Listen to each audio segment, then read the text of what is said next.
ఆధునిక మహిళల అభిరుచులకు అనుగుణంగా చేనేత వస్త్రాల తయారీలోనూ మార్పులు తీసుకువస్తున్నారు నేత కార్మికులు. కాకినాడ జిల్లా ఉప్పాడలో తయారయ్యే జాంధాని చీరలకు మార్కెట్లో మహా క్రేజ్ ఉంది. ఈ చీరను ఎలా కట్టుకున్నా డిజైన్ మారకుండా ఉండటం నేతన్నల నైపుణ్యానికి నిదర్శనం. మంగళగిరిలో మంత్రి నారా లోకేష్ చేనేత క్లస్టర్ ఏర్పాటు చేసి కార్పొరేట్ కంపెనీలతో అనుసంధానం చేశారు.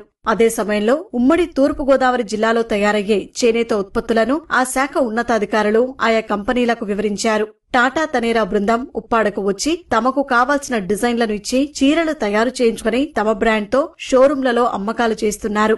ఆదిత్య బిర్లా గ్రూప్ కొంతమంది నేతన్నలకు గుర్తింపు కార్డులు ఇచ్చి వారు తమ షోరూంలకు వస్త్రాలను సరఫరా చేసేలా ఒప్పందం చేసుకున్నారు. వీటితో పాటు రిలయన్స్, తమిళనాడులోని పోతీస్ వస్త్ర దుకాణాలకు ఇక్కడి నుంచే సరఫరా చేస్తున్నారు. తాజాగా పైథాని పట్టు, ఖాదీ వస్త్రం కలిపి కొత్త రకం చీరలు తయారు చేస్తున్నారు. ఇప్పటి వరకు ఇలాంటి మిశ్రమంతో ఎక్కడా చీరలు రూపొందించలేదని ఉప్పాడ నేత కార్మికులు అంటున్నారు. ఈ చీర తయారీకి 3 నుంచి 4 నెలలు పడుతోంది. రోజుకు 5 నుంచి 7 సెంటీమీటర్లు మాత్రమే మగ్గంపై నేయగలరు. ఈ చీర మార్కెట్లో 1,00,000 నుంచి 1,50,000 ధర పలుకుతోంది. రాజస్థాన్, బెంగళూరు నుంచి ఆర్డర్లు ఎక్కువగా వస్తున్నాయి.